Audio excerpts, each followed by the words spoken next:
السلام علیکم ورحمۃ اللہ وبرکاتہ۔ آسان تجوید کورس، اور آج ہماری صفات کی دوسری کلاس ہے، اور پہلی کلاس کے اندر ہم نے صفات کے بارے میں سیکھا تھا۔ جو صفات لازمہ متضادہ ہیں اس کی 4 اقسام ہم نے پڑھی تھی۔ اگر آپ نے وہ ویڈیو نہیں دیکھی تو پہلے آپ پلیز وہ ویڈیو دیکھیں، اور اس کے بعد صفات کی آج مزید 6 اقسام ہم نے پڑھنی ہیں، جو صفات لازمہ متضادہ کی مزید 6 اقسام ہیں۔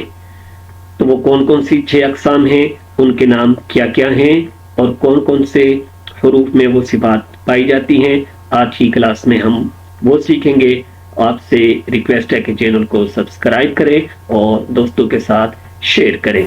جس طرح کے تجوید کے اندر ہم نے مخارج کو سیکھنا ہوتا ہے، ایسے ہی صفات کا سیکھنا بھی ضروری ہے۔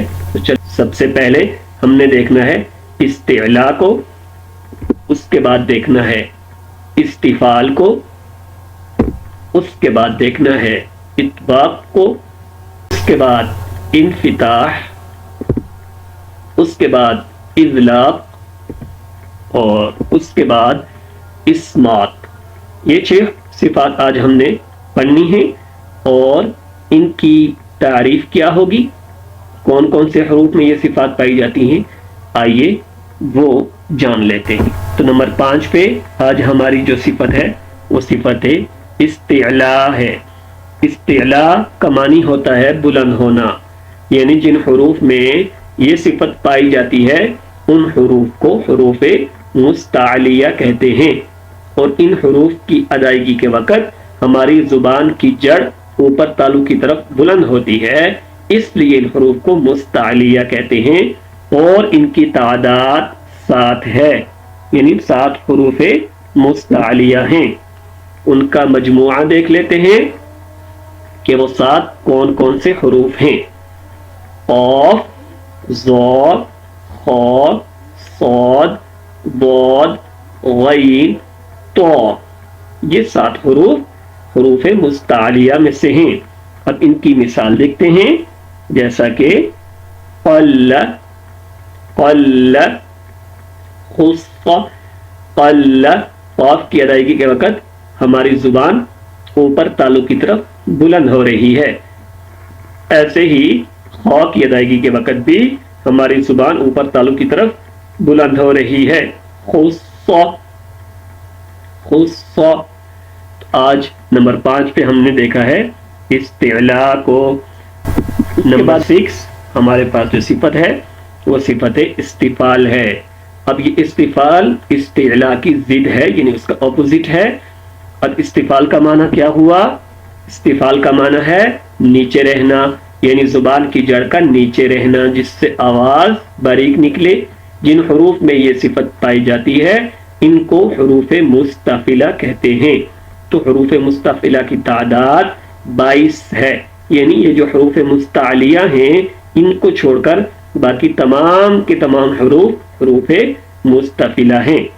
اب جو ہے ان کے مجموعہ کو ہم نے دیکھ لیا کہ ان کی تعداد کتنی ہے، 22۔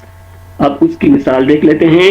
مثال جیسے بل، بل، تو لام کی ادائیگی کے وقت زبان کی جڑ نیچے رہتی ہے، یعنی اوپر کی طرف نہیں اٹھتی، اور یہ آواز باریک نکلتی ہے، تو اس لیے لام کو ہم نے یہاں پہ باریک پڑھنا ہے، بل۔ نمبر 7 پہ جو ہمارے پاس صفت ہے وہ صفت اطباق ہے۔ اب اطباق کس کو کہتے ہیں؟ اطباق کا معنی کیا ہے؟ اطباق یعنی زبان کے بیچ کا اوپر تالو کی طرف اٹھ جانا، جس سے آواز خوب پر ہو جائے، یعنی ان حروف کی ادائیگی کے وقت ہماری زبان کا جو بیچ ہے، سینٹر پوائنٹ ہے، وہ اوپر تالو کی طرف اٹھ جاتا ہے، جس سے آواز خوب پر یعنی موٹی ادا ہوتی ہے۔ وہ کون سے حروف ہیں؟ ان کا مجموعہ دیکھ لیتے ہیں۔ وہ یہ 4 حروف ہیں، صاد، ضاد، طا، ظا۔ ان 4 حروف میں صفت اطباق پائی جاتی ہے۔ اس کی مثال دیکھتے ہیں، جیسا کہ فصلی، فصلی،